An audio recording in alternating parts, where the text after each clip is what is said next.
ọmọ Yorùbá, ọmọ Oòduà, ẹ wò inú jìn, ojú ò ṣe fi mọ̀ wà ẹ̀dá. Goodluck Jonathan ó ṣe léyìí tán. ọmọ Yorùbá, ọwọ́ Amẹ́ríkà ti tẹ ebele Jonathan. Kò ṣe òun nìkan o, àwọn mẹ́ta kábíyèsí Elédùmarè. Jonathan ó ṣe ohun tó tó yìí, ó ṣe ohun tó tó yìí. ọmọ Yorùbá, inú jìn, inú jìn. ẹ lè believe pé kábíyèsí Elédùmarè wọ́n sọ lóòótọ́, wọ́n ní káwọn máa tú àṣírí gbogbo nǹkan tó ń ṣẹlẹ̀, ìpààyàn kankan. wọ́n ní àwọn tá a fọkàn sí àwọn la máa bá ń bẹ̀. Ọlọ́run má mà já gbé orúkọ burúkú o, Ọlọ́run má mà já wọ wàhálà o. ó dàbí eré àbí, mo fi Ọlọ́run búra fún mi ìṣàwàdà. eléyìí kì í ṣe program tó máa kọ́ ṣe orúkọ bẹ́ẹ̀ síwájú tó máa padà máa praise ẹ̀ nìyẹn. No, Jonathan ṣe mistake kan tó jẹ́ wípé gbogbo ọmọ Yorùbá ò lè gbàgbé for life torí òṣèlú. àwa dẹ̀ ń káàánú Jonathan, a mọ̀ pé Jonathan fún ara ẹ̀ ò káàánú ara ẹ̀. kódà kò róore kan wá. ẹ máa wọ pé Jonathan ò mú the same Jonathan náà ni Goodluck ebele Jonathan. ó ṣe kankan tó jẹ́ pé ìdí nìyẹn tí Amẹ́ríkà ò ṣe lè dáríjì anybody ní Nàìjíríà. kẹ́ẹ̀gbà mi gbọ́, mo máa gbé jáde, ẹ máa rí. àṣé gbogbo àwọn Gumi, gbogbo wọn yẹn ń kọ́ṣẹ́ lẹ́gbẹ̀ẹ́ Jonathan ni. mi defame Jonathan, màá sọ̀kọ̀ tí a gbọ́ pé allegedly. gbogbo nǹkan tí mò ń sọ látàárọ̀, I want to put it on allegedly, and the one I'm still going to say now is allegedly. tó bá wá rí bẹ́ẹ̀, kí Jonathan jáde kó clear ara ẹ̀, bóyá tí Amẹ́ríkà bá padà release ẹ̀. torí a gbọ́ nísìnyí pé ó ti wà on their watch list. ẹni tó bá dẹ̀ ti wà lórí watch list Amẹ́ríkà, ẹgbà pọ̀ ti mú, ẹgbà pọ̀wọ́ ti tẹ̀. kábọ̀ sí ń bọ̀ sí ọwọ́ ti tẹ̀lé, ó wá ká àwọn méjì, àwọn mẹ́ta ni wọ́n jọ níṣẹ́ bí yẹn involve. ṣó yẹ kó jẹ́ Jonathan? ṣó yẹ kó jẹ́ Jonathan la máa bá nídìí nǹkan báyìí? tí ó lè pariwo síta káàbà sọ pé bóyá wọ́n lo kò sí béèyàn ṣe fẹ́ nígbà tí èèyàn jẹ́ president kò sí bóyá fẹ́ fear under duress. gbàgbé anything tó bá ṣe as a president, ó ṣe tó jẹ́fẹ́ ọkàn ẹni. tẹ́ bá rántí dáadáa, àbí kí n tiẹ̀ play evidence fún yín kẹ́ gbọ́ direct. tẹ́ bá wò dáadáa, ẹ rí i pé àwọn Amẹ́ríkà wọn fi ọwọ́ terrorism bí anybody ṣe rí, they don't want it. ẹ rí i pé any country tí nǹkan báyìí bá ti ń ṣẹlẹ̀, Amẹ́ríkà máa ń sáré lọ́bẹ̀ kó lọ stop ẹ̀, kí ohun tó ti ṣẹlẹ̀ sí wọn rí kó má bàa ṣẹlẹ̀ mọ́. torí pé wọ́n ti rí pé àwọn African leaders kì í ṣe àwọn leader tọmọ tó ń ṣe látara ìgbésẹ̀ tí ta gbọ́ pé Jonathan ń gbé. ẹ máa wò pé ṣé mò ń burúkọ bí ìbálòrúkọ jẹ́, gbogbo adájọ́ máa gbọ́ nísìn. ẹ lè believe pé wọ́n ọmọ kékeré kan wà, kò ń ṣe ọmọdé náà bẹ́ẹ̀ yẹn o, wọ́n rán pé kó lọ fẹ̀mí ọ̀pọ̀lọpọ̀ àwọn èèyàn kan ṣòfò. wọ́n pè wọ́n ní suicide bombers ni wọ́n pè wọ́n. we say no to it.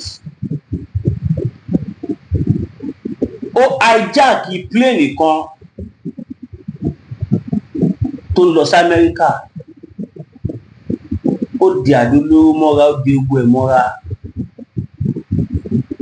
ó ṣe bó ṣe fẹ́ ṣe. ọwọ́ tẹ̀ ẹ́. nígbà tó bẹ̀rẹ̀ sí ní ń kà, wọ́n wá rí i pé ẹni yẹn ó ní líǹkì pẹ̀lú Gumi. ọ̀rọ̀ tí mò ń sọ yìí kò ń sọ̀rọ̀ ọdún mẹ́wàá sẹ́yìn, kò lè ń sọ̀rọ̀ ọdún 2 àbí 5 sẹ́yìn.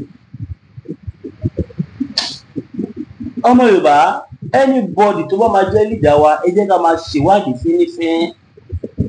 ẹ jẹ́ máa ṣèwádìí fínífíní. kó tó máa fèèyàn jẹ president, fèèyàn jẹ vice, fèèyàn jẹ igbá, ìfìjàwo, ẹ jẹ́ ká kọ́kọ́ máa ṣèwádìí tó lágbára sí i. Ẹ jẹ́ ká kọ́kọ́ máa ṣe ìwádìí, ó ṣe kókó gan-an. Bóyá àbá tiẹ̀ má máa sọ́fà ìyà tó ń jẹ wá kò bá má jẹ wá tó bá yẹ pé jíjú náà táwọn ògùn gbèsè tó gbé ń gbà yẹn pátápátá ẹ̀ àdìbò lọ yàgò àdògún wọ́n á lè padà pé pistop wọ́n á yanjú ẹ̀ ìjà ìpànìyàn ìfìyà gbogbo tó ń ṣẹlẹ̀ nílẹ̀ Yorùbá ẹ̀ kò tiẹ̀ yóò wulẹ̀ ṣẹlẹ̀ bẹ́ẹ̀ ni. Now nígbà tó lé nǹkan ọmọ wọn lé nǹkan ọmọ ẹ mọ́ Gumi kẹ̀dẹ̀rí Saudi Arabia ló wà allegedly tó ti ń ṣòro bí agbọ́n káàkiri àdúgbò àwọn àgbáyé pẹ̀lú àwọn àtìlẹ́yìn ẹ̀ ògbóǹtarìgì Iswaku ìsìnkú sínú àwọn tó ń ṣàtìlẹ́yìn fún Gumi nìyẹn. Nígbà tó mú and ìdájọ́ Saudi ẹni tó bá mú fún conspiracy terrorism tó wà guilty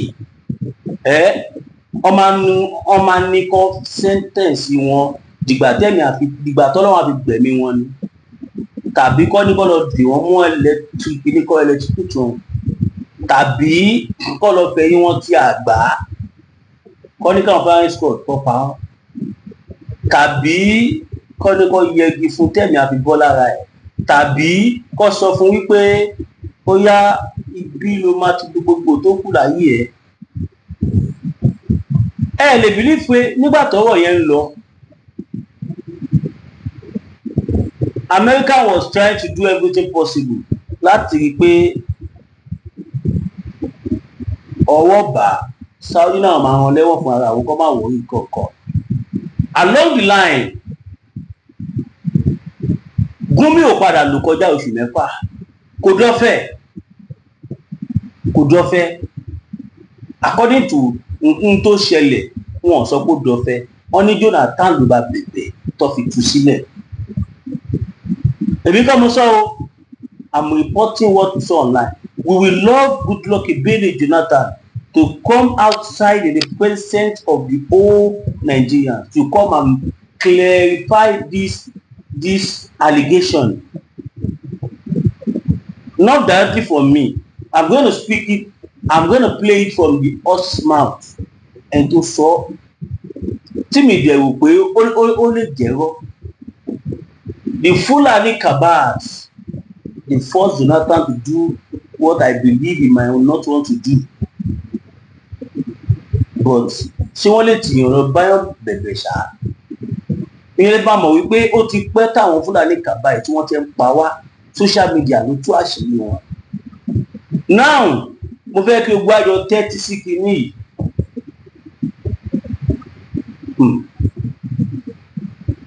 Nǹkan mẹ́ta ni mo mú wá fún yín. Evidence méjì wà nílẹ̀, ìkan wà ẹnu máa fi evidence fún yín. Tó yẹ pé mi nígbà tí sọ ọgọ̀ yìí gbọ́ tí màá mọ tó jẹ́ the reality ń bẹ̀. So now ẹ jẹ́ kí n gbé fóònù kí n sáré play fún wa kí gbogbo àjọ gbọ́. So ẹ jọ̀ọ́ nítorí Ọlọ́run mo bẹ̀ yín mo fẹ́ ká farabalẹ̀ gbọ́ ọ̀rọ̀ ká farabalẹ̀ gbọ́ àwọn evidence yìí kẹ́ lè mọ̀ pé kò ń ṣe àròsọ kò dẹ̀ ń ṣe àrògbékalẹ̀ kò tí ò tó máa dúpọ̀ òun pé yálẹ̀ kó níbi tí ó ní source abẹ́rẹ́ olókun jù. So now ẹ jẹ́ kí n máa gbọ́ ọ̀rọ̀ ilẹ̀ kó má dáwọ́ pé àṣẹ ìgbà mi kọ̀ọ̀kan. So ẹ̀yin èèyàn wa mo fẹ́ play evidence yẹn fún wa báyìí ẹ jọ̀ọ́ nítorí Ọlọ́run ẹ máa bá a kọ́ sí comment section pé Yorùbá nation no going back Yorùbá nation no going back Yorùbá nation no kẹ́dẹ̀ kọ́ pé Gumi must be interrogated Gumi must be investigated ẹ jẹ́ kí gbogbo àgbáyé mọ̀ wípé àwa ò mọ Gumi rí o ẹni tá a mọ̀ rí nínú àwọn tí wọ́n jẹ́ representative tó lọ sí ọ̀hún wá bá wọn kò kọjá olóyè Sunday Bàtàbà Akíntóyè àtàwọn ọmọ tó kó sẹ́yìn ó tán now ẹ jẹ́ n play ohùn yìí fún yín kẹ́ lè mọ̀ pé Gumi ẹni tó yẹ kí ìjọba Nàìjíríà kọ́ mú kọ́ lọ fẹ̀yìn ẹ̀ tí àgbáyé ẹ máa gbọ́ o àti Jonathan náà oore ló kó bá àwọn Amẹ́ríkà àwọn ọlọ́dìdí make sure wípé Jonathan wọlé lẹ́kẹ̀jì sẹ́wọ̀n pa Amẹ́ríkà wọn fẹ́ fetí gbọ́ terrorist so anybody tó bá lè jẹ́ terrorist sympathizer tàbí terrorist sponsor tàbí terrorist conspirator America don't like it they don't like terrorism and they don't like anybody that has to do with them òun lèmi ṣe ń pariwo fẹ́yìn bàbá wa nílẹ̀ Yorùbá pé ẹ tètè lọ jáwọ́ ẹ lọ give distance nígbà tí ń tẹ̀lé mo jáde wá sọ ọ̀pọ̀ àwọn ọba kọ̀ọ̀kan pè mí wọ́n ní ọmọ wa pé kò tí mo sọ confam mi pé because lára àwọn jẹ́ security kìíní pàṣẹ ní àwọn wọ́n ti jẹ́ káwọn mọ̀ wípé lóòótọ́ o nítọ́mọ̀ yẹn sọ o ó ń bọ̀ wá rí bẹ́ẹ̀ gbogbo ẹnìbọ̀dì tó bá ní relationship tàbí connection pẹ̀lú àwọn terrorist yìí ìyẹn Fúlàní cabals kọ́ ètè já nísinsìnyí ìwọ tó bá pò ń gbowó lọ́wọ́ wọn lọ stop ẹ̀ ìwọ tó bá lọ ń kí wọn nílé lọ stop ẹ̀ Amẹ́ríkà ní káwọn bàbá wa kọ́ kìlọ̀ fáwọn bàbá wa tó wà nílé àti nínú gbogbo ọmọ Yorùbá tí Yorùbá ló kàn wá o àwọn Ìgbò wọn á sọ̀tara wọn out àwọn Haúsá náà wọn á sọ̀tara wọn out tí ọmọ Yorùbá rí tó kàn àwa nìyẹn náà ẹ kájọ gbọ́ àwọn ọ̀rọ̀ yìí lẹ́yìn ọ̀rọ̀ yìí màá wá bọ́ sójú agbami eégún láti ń kẹ́yìn ìgbàlẹ̀ bàbá mi olóyè Sunday Adéníyì ọmọ Ìgbòho ṣá wọ́n ní ká ṣe gbọmọ Yorùbá ní pẹ̀lẹ́ wọ́n dẹ̀ tí wọ́n ní ṣé a ò gbàgbé ọ̀rọ̀ táwọn ń sọ ìyẹn ọ̀rọ̀ Ọ̀yọ́ táwọn terrorist àwọn Fúlàní terrorist tó wọnú Ìgbòho wá tọ́dẹ̀ ṣẹ̀mí àwọn èèyàn ló fò sẹ́wọ̀n pé bàbá olóyè sọ ní fúnfún ọ̀rọ̀ kan lẹ́nu yọ̀rọ̀ yẹn mi ní ìdà papọ̀ nítorí ẹ̀jẹ̀ sọ ní sì tọ́ ní àwọn fẹ́ẹ́ kí gbọmọ Yorùbá gbogbo ọmọ Yorùbá káàkiri àgbáláyé kó gbọ̀ wọ́n lélẹ̀ fúdìí èyí ẹjọ́ tó yọ lọ́hùn ẹ bá wa ṣí ẹ̀ gbígbé ẹ kó dé gbogbo ọmọ Yorùbá káàkiri àgbáláyé òdo àgbo àkọ́ni gbọ́dọ̀ rẹ náà ẹ ká gbọ́dọ̀ ká gbọ́ evidence yìí àgbẹ̀. If you remember the word 9/11, 9/11 every American citizen will never forget in their life, and history will always teach them about the day suicide bombers hijacked plane and caged the power in the US. So America was very careful from that day to make sure that such a thing will never happen in American history again, because it was a disaster. I think if you don't know about it, you should go and read more about it. So when you see the United States of America, people who have not acted themselves, when you see them trying to prevent terrorists or terrorism from other countries, they don't understand what that means. Now, I really want to let you know about some fire that I will start opening from today. Yes. And it is about the US interest in Nigeria. And I want to let you know that 9/11, something like 9/11, that was in the year 2009. And it was prevented in Amsterdam. I'm going to give that story. And who wanted to do this? A Nigerian citizen. Pay attention. A Nigerian super bomber. A Nigerian terrorist. Wọ́n ní ẹni tó fẹ́ wá ṣiṣẹ́ yẹn again lẹ́yìn aláàkọ́ yẹn ọmọ Nàìjíríà míì wọ́n fi di àdó olówó mọ́ lára kó wá gún gbàmù kó wá fi ẹ̀mí more than 100,000 people kó wá fẹ́ ni wọ́n sí òfò látara pé wọ́n Amẹ́ríkà kọ̀ láti gba ìsìlámù.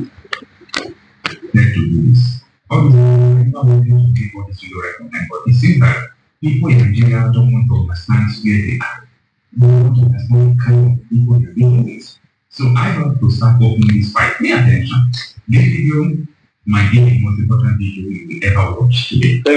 Now, after the incident, the suicide bomber was captured and he was laid to Sheikh Ahmed Gumi. Pay attention.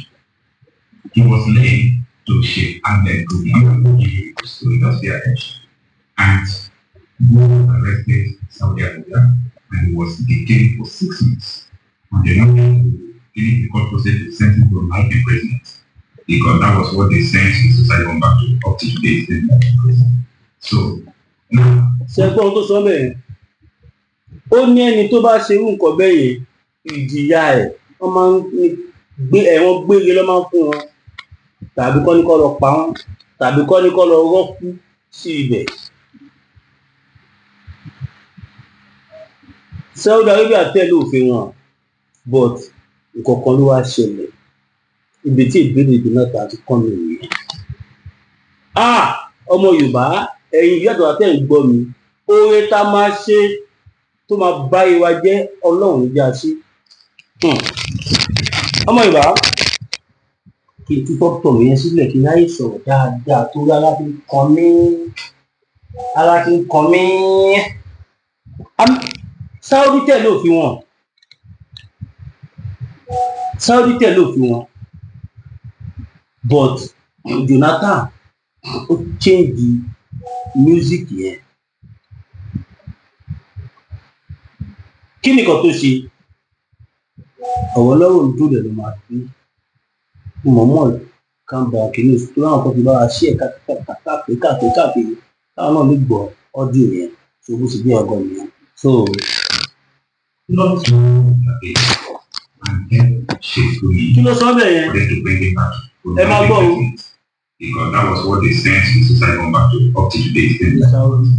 So now, good luck to Abe and help shape Gumi for them to bring it back to the normally. So now, good luck to Abe and help shape Gumi. The court process to send him to life imprisonment. And he was linked to Sheikh Ahmed Gumi. Pay attention. He was linked to Sheikh Ahmed Gumi. I'm going to give you the story. Just pay attention.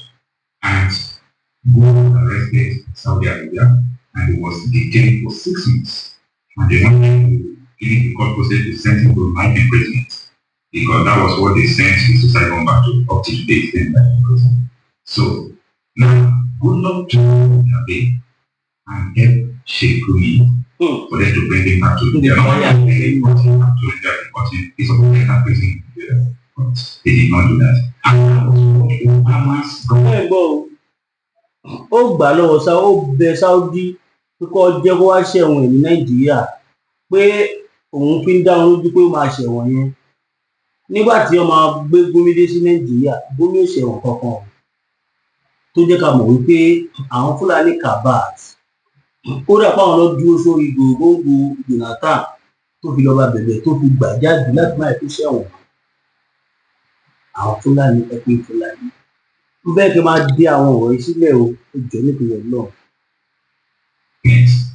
It's part of the thing that I like the movie Jonathan polluting the roads. Ṣé gbọ́ ó ní ó wà nínú ìdí tí Amẹ́ríkà àtàwọn tó mẹ́sọ̀ pé Jonathan ó lose election yẹn even ó hàn sí gbogbo àgbáyé wípé ó dà pé Jonathan ló win election yẹn gbogbo àgbáyé dìde wọn support ẹ amnesty support ẹ gbogbo àwọn àjọ àgbáyé tí wọ́n lè dá sí tó fi máa gbé ipò yẹn padà fún Jonathan yẹn presidency ẹ wọn dá sí tó wọ́n rí pé ó ti ń dàbí ipò ó ń ṣàtìlẹ́yìn fún àwọn terrorist tó bá dàbí ẹtí tó gbọ́ tí lẹ́nu mi àmà rò pé a ò máa bí àáká gbọ́ orúkọ Jonathan. So now, good luck to Abe and help Sheikh Gumi for them to bring him back to the normally they brought him back to the jail because he was better prison but they did not do that. And Obama's government is part of the thing that I will be moving Jonathan polluting the terrorists. Pay attention because I'm going to tell you so many things that you never think of believe. Now, this man you are seeing on the screen, Omar Farouk Abdul Muttalab. Omar Farouk Abdul Muttalab. Yes. At this moment, he is 39 years. He was born on December 22, 1986. Pay attention. Now, what happened? Who is this man? And why are you supposed to know this man? And his name is Sheikh Ahmed Gumi. Now, let me give you the short story. In the year 2010, the Saudi government detained Sheikh Ahmed Gumi for 6 months, just as I told you, over alleged links and email correspondence with Umar Farouk Abdul Mutala, the underwear bomber. They call him underwear bomber. That is Kake. But I call him suicide bomber. Okay? Now, what happened? This guy flew from Yemen. He went to Yemen to carry the bomb. From Nigeria to Yemen, he was trained and prepared on how to bomb America. A Nigerian citizen, then to Sheikh Gumi. Pay attention. So, this guy went back to Nigeria. From Nigeria, he flew to Amsterdam. He boarded a plane. I'm going to give you the number of the plane, the bring details for you. The plane board in Amsterdam was going to Michigan. So the mission was to go and hold Michigan airport as he had landed the detonating bomb. America don't go into America will not allow 9/11 to happen on America's soil. Now, I feel you said the point. Kókó tó wà ń bẹ̀ gan-an tó fẹ́ fẹ́ gbọ́ ìlú àti gbọ́. Ta ni ààrẹ Amẹ́ríkà tó wà bẹ́ẹ̀ gbà yìí? A gbọ́ pé Barack Obama ni.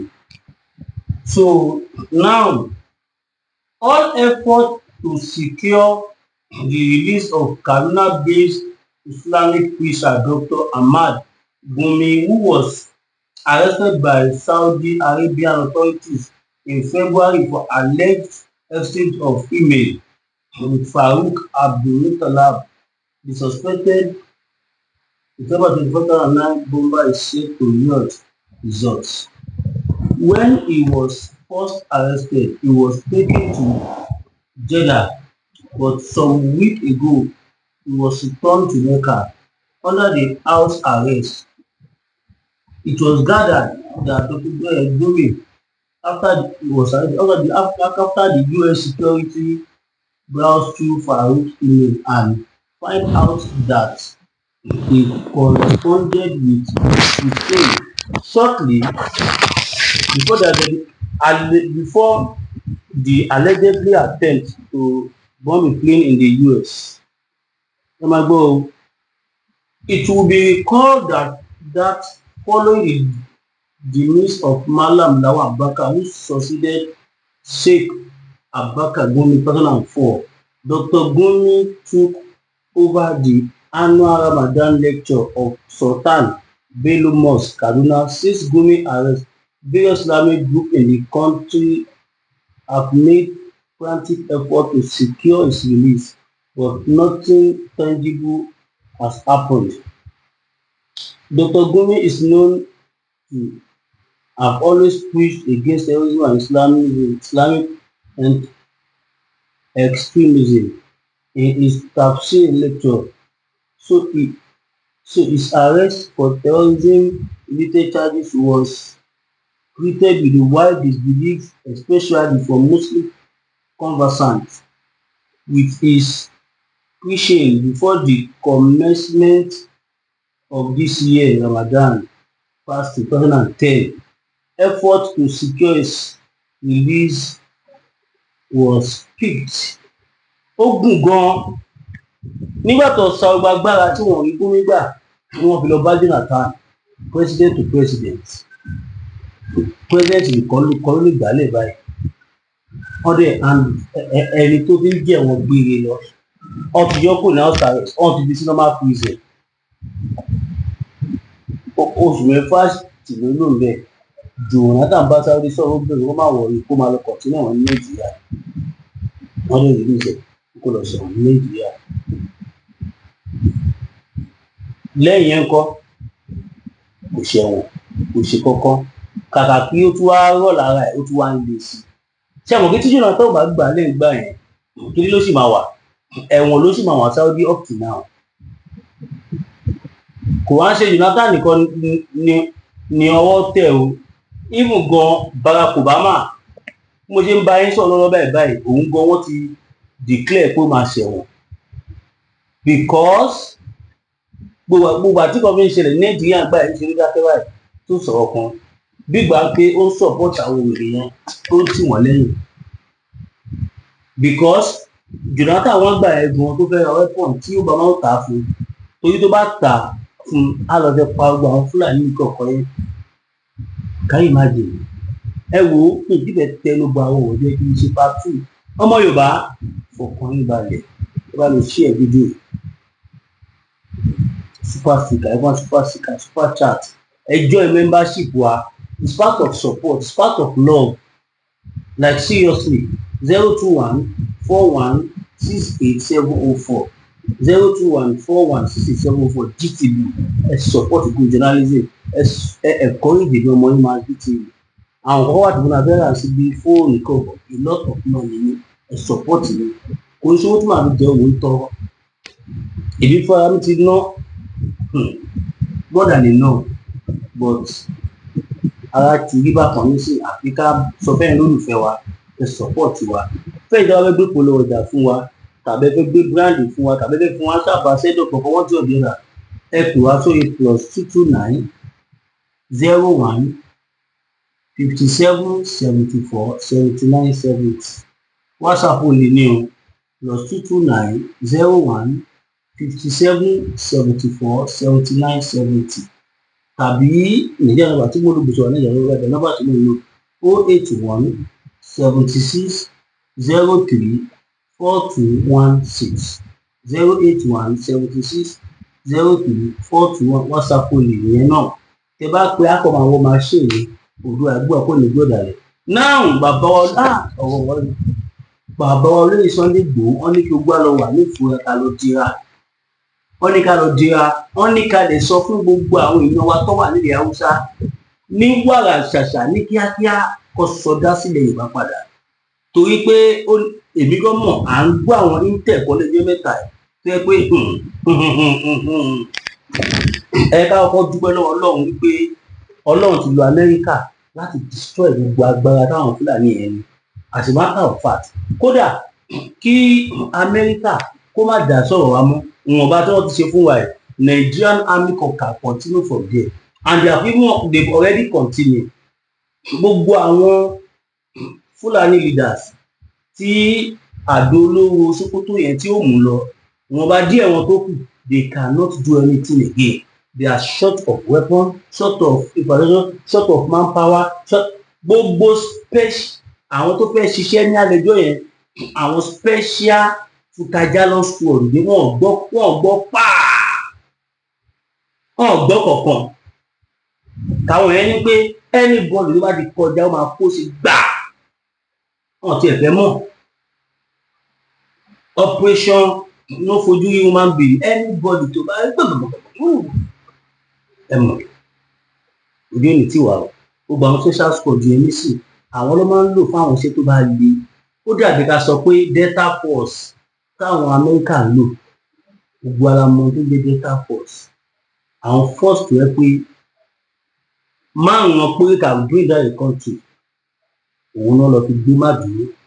Ẹ wò kíjọ mo ti ní video evidence lọ́wọ́ ẹ̀yin fáǹsì mi kọjá ni ẹ wá sí fans group mi sábà yín sẹ́ẹ̀lì díẹ̀ sẹ́ẹ̀lì rí wò wọ́n ṣe America is smiling.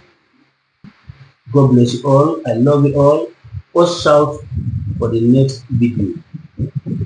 Torí mo receive àwọn mi ìlú rẹ̀ pa ẹbí mi ṣe fídíò yẹn ó fẹ́ dábí pé wọ́n cut ọjọ́ ìwé fídíò tí mo tẹ́ wò lọ́wọ́ mo receive àwọn kọ̀ọ̀kan that we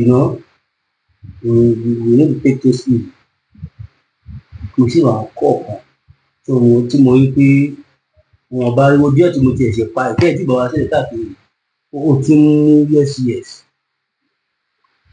I swear down ó ti mú yes ẹ share fídíò ẹ jẹ́ kí Donald Trump mọ̀ wípé gbogbo tó ṣẹlẹ̀ láàrin Jonathan àti Obama àti Gumi àti gbá àtàwọn àmọ́ nípa ẹ̀. The only person that can speak for us officially and genuinely is Dr. Commander General Field Marshal Generalissimo Olóyè Sunday Adéníyì Adéyẹmọ Ìgbòho Òòṣà owó bàbá dámì ẹkùn ọkọ Fúlàní wọn tó bẹ́ẹ̀.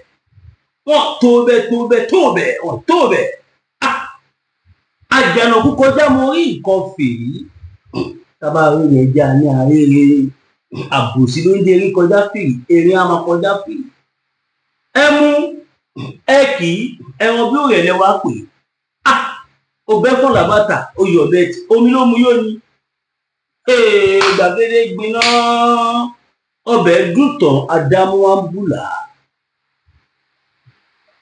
ládé aláàfin ò ládé adé àwọn bàbá wa alábìkún ni wọ́n gbà fún bàbá wa aláàfin mádèmádè òjò pàṣẹ kẹrẹ mádé ọmọ àtìbà ọmọ àjòwò sùn kábíyèsí o fún bàbá wọn bá ọ̀ní iṣẹ́ olórí gbogbo ọlọ́ba dìde káfàtà kábíyèsí kú bàbá yìí aláàfin Ọ̀yọ́ àrólé Odùduwà mo kì í bàbá yìí bàbá wa ìjọ torí Ọlọ́run ẹ má dalẹ̀ ayé àwa ọ̀dọ́ padà sẹ́yìn ọ̀pọ̀lọpọ̀ àwọn ènìyàn wọ́n ti ránṣẹ́ sí yín ìjà tẹ́ ń já ìkò bí àwa lẹ Yorùbá o àwa ọmọ yín adẹ̀fàṣìkò sọ fún yín pé àti bàbá wa Aláàfin àti bàbá wa Ọọ̀ni ẹ̀tọ́ ọmọ yín báṣọ ẹ fún àwa ọmọ yín lé kẹ̀kẹ́ yé dójú tì wá mọ́ ìdíjà tó God bless you all.